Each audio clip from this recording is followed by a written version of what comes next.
महोदय, मैं आपकी अनुज्ञा से कार्यस्थगन के प्रस्ताव पर जो महाकुंभ क्षेत्र में हुई भगदड़ और भगदड़ के परिणाम से हुई मौत और साथ ही साथ जो श्रद्धालु महाकुंभ को आ रहे थे या वहां से प्रस्थान कर रहे थे, रास्ते में वो दुर्घटनाग्रस्त हुए और वह कर्मचारी जो महाकुंभ क्षेत्र में सेवाएं दे रहे थे, बड़े पैमाने पर उनकी भी मौतें हुई। सरकार ने उन सभी मौतों का सरकारी आंकड़ा न जारी करके केवल 30 की संख्या जारी करके बाकी श्रद्धालुओं उनके परिवारजनों के साथ न्याय नहीं किया है। महोदय, इस बात को लेकर के पूरे देश में आक्रोश है। मैं महाकुंभ के बारे में, महोदय, पूरा सदन जानता है कि ये सदियों से इसका आयोजन होता रहा है। इसके दृष्टांत वैदिक, पौराणिक, ऐतिहासिक रहे हैं। ऐतिहासिक रूप से गुप्त वंश में, मौर्य वंश में, सम्राट हर्षवर्धन के कालखंड में इसकी भव्य दिव्यता के साथ धार्मिक आयोजन के दृष्टांत हमें मिलते हैं। महोदय, हम सभी जानते हैं कि महाकुंभ का आयोजन भारतीय सभ्यता, संस्कृति, सामाजिक समरसता, सर्वधर्म संभाव, पौराणिक और वैदिक परंपरा, भारतीय अध्यात्म की गौरवगाथा, धार्मिक आस्था पूरी दुनिया के लिए एक अनूठी मिसाल है, एक अद्वितीय मिसाल है और मान्यता भी है। मान्यता यह है कि महाकुंभ एक ऐसी तपोयज्ञ भूमि है जहां पर जाने वाला व्यक्ति काम, क्रोध, लोभ, मोह, छल, दंभ, चोरी, ईर्ष्या, अहंकार, छुआछूत, भेदभाव जैसे मानसिक पापों की आहुति जब देता है तो उसे पुण्य फल प्राप्त होता है। लेकिन मान्यवर, हुआ क्या? उस आयोजन में हुआ क्या? सरकार घबराई हुई थी 2024 के लोकसभा चुनाव के परिणाम से और माननीय अखिलेश यादव जी के पीडीए के हुंकार से घबराई हुई थी। और उस घबराहट में जिन मानसिक विकारों की आहुति देनी चाहिए थी, सरकार और प्रशासन लोभ, मोह में, अहंकार के वशीभूत होकर के उस धार्मिक आयोजन को एक ऐसा इवेंट बनाने का प्रयास किया जो सरकार की महिमा मंडन, सरकार का प्रचार प्रसार करने का एक माध्यम बन गया। और वहां पर तैनात जो जिम्मेदार अधिकारी थे वो तुष्टीकरण की इस हालात में चले गए कि उन्होंने वीवीआईपी कल्चर को बढ़ावा देने का काम किया, वीवीआईपी की आवाभगत करने में अपना पूरा समय बर्बाद करने का काम किया, जिसका परिणाम कुप्रबंधन रहा।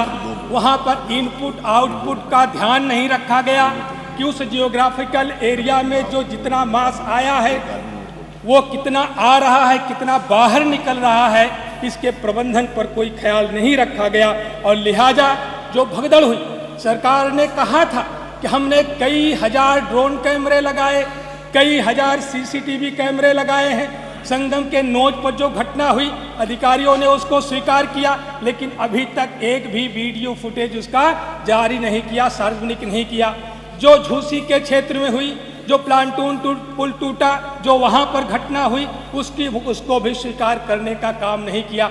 यहाँ तक कि लगातार वहाँ के पूज्य संतों को भी ये गुमराह करने का प्रयास किया गया कि लोग अफवाहों पर ना ध्यान दें, शाही स्नान करें। कोई ऐसी घटना नहीं हुई है। जब पूज्य संतों ने शाही स्नान कर लिया और घटना के 19 घंटे के बाद जब अधिकृत रूप से यह घोषणा हुई कि 30 श्रद्धालुओं की मौत हुई है तो संत भी सन्न रह गए, उनको भी प्रायश्चित करने का अवसर नहीं मिला। उन्होंने साफ साफ कहा कि अगर हमें पहले बता दिया गया होता तो कम से कम हम उनकी आत्मा की शांति के लिए व्रत उपवास रख करके हम गंगा स्नान करने का काम करते, यह पाप किया गया। मानवर बहुत जल्द मैं अपनी बात को समय सीमा के भीतर रह करके खत्म करूंगा।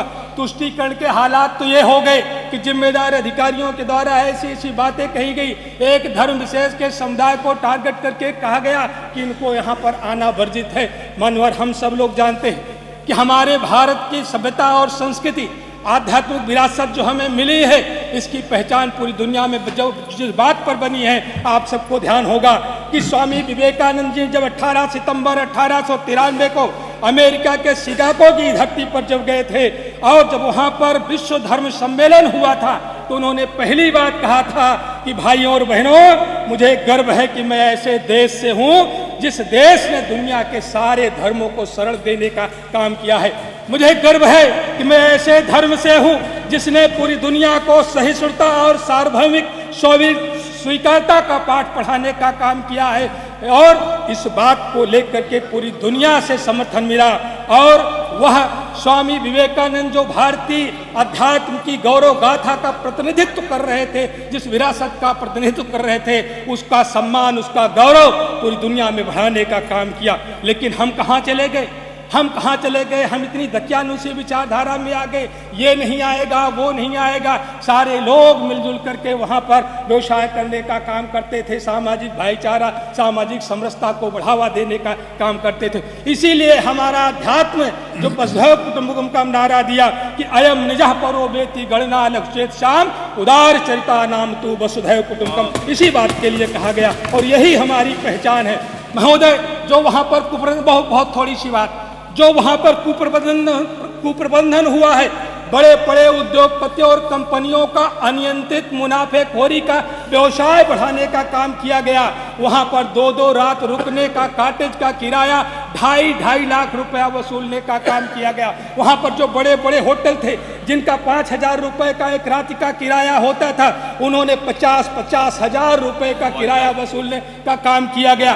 जो एयरलाइंस मुंबई से प्रयागराज जाती थी जिसका किराया 5,000 रुपये होता था, उन लोगों ने 50 हजार रुपये एक यात्रियों से वसूलने का काम किया। सरकार ने उन पर अंकुश लगाने का काम नहीं किया। वहीं पर स्थानीय प्रयागराज वासी जो गरीब था, मजदूर था, बेरोजगार था, जिसने अपने मोटरसाइकिल से यात्रियों को पहुंचाया, जिसने ऑटो रिक्शा से लोगों को पहुंचाया, अगर 20 रुपए किराया ज्यादा लिया तो वहां के प्रशासन ने गाड़ी को सीज कर उन लोगों को जेल की सलाखों के भीतर भी डालने का काम किया। लेकिन उन उद्योगपतियों की मुनाफाखोरी पर, उन कंपनियों की मुनाफाखोरी पर सरकार ने कोई कदम उठाने का काम नहीं किया। मैं वंदन करता हूं, अभिनंदन करता हूं प्रयागराज वासियों को, जब सरकार ने कोई सुविधा नहीं दी, चाहे वहां का हिंदू हो, चाहे वहां का सिख हो, चाहे वहां का बौद्ध हो और चाहे वहां के जैनी हो, उन सब लोगों ने लंगर लगा करके वहां पर 20-20 किलोमीटर पैदल चलने वाले श्रद्धालुओं की भूख मिटाने का काम किया, उनको विश्राम दिलाने का काम किया। और वहीं पर मुसलमान भाइयों के प्रति आभार प्रकट करता हूं जिन्होंने अपने मंदिर, अपने मस्जिद के दरवाजे खोले, इमाम बाड़ों के दरवाजे खोले, अपने घरों में विश्राम कराया, उनके भोजन पानी की व्यवस्था देने का काम किया। और मैं आपके माध्यम से सरकार से एक मांग मैं करता हूं कि ऐसे सभी श्रद्धालु हमारे पास सरकारी वीडियो फुटेज हैं, उनको सार्वजनिक करके एक पोर्टल बना करके पूरे देश में ये सूचना जाए कि जो श्रद्धालु यहाँ पर आए थे अभी तक लापता हैं, या जो श्रद्धालु नहीं पहुंचे, हो सकता है उनकी मौत हो गई हो, उनका सही आंकड़ा निकालने के लिए सार्वजनिक पोर्टल पर वह स्वतः अपनी गुमशुदगी को दर्ज कराए और सरकार उनका परीक्षण करा करके उनको मृतकों की सूची में लाने का काम करे। अगर उनका डेथ सर्टिफिकेट नहीं मिलेगा, अगर उनका मृत्यु प्रमाण पत्र नहीं मिलेगा तो उनकी संपत्तियों में तरह तरह का विवाद होगा, उनके परिवारीजनों को न जाने कितने संकटों का सामना करना पड़ेगा। इसलिए आपके माध्यम से मैं केवल एक अपील में करना चाहूँगा कि वह हृदय विदारक घटना जब हम सब लोग याद करते हैं, जहाँ पर एक और जिन्होंने अपने पिता खोया, माता खोया, बेटी खोया, बेटा खोया, जहाँ पर कुंदन हो रहा था, विलाप हो रहा था, वहीं पर प्रशासनिक अधिकारियों के द्वारा गलत बयानबाजी की वजह से एक तरफ भंडारे और प्रसाद वितरण का काम हो रहा था, दोनों विरोधाभासी चीजें हो रही थी। इसलिए मान्यवर, मैं आपके माध्यम से मैं कहूंगा कि सरकार ऐसे सभी मृतक श्रद्धालुओं का आंकड़ा जारी करके उनके परिवारीजनों तक मुआवजे की राशि पहुंचाने का काम करे। आपका बहुत बहुत आभार और धन्यवाद।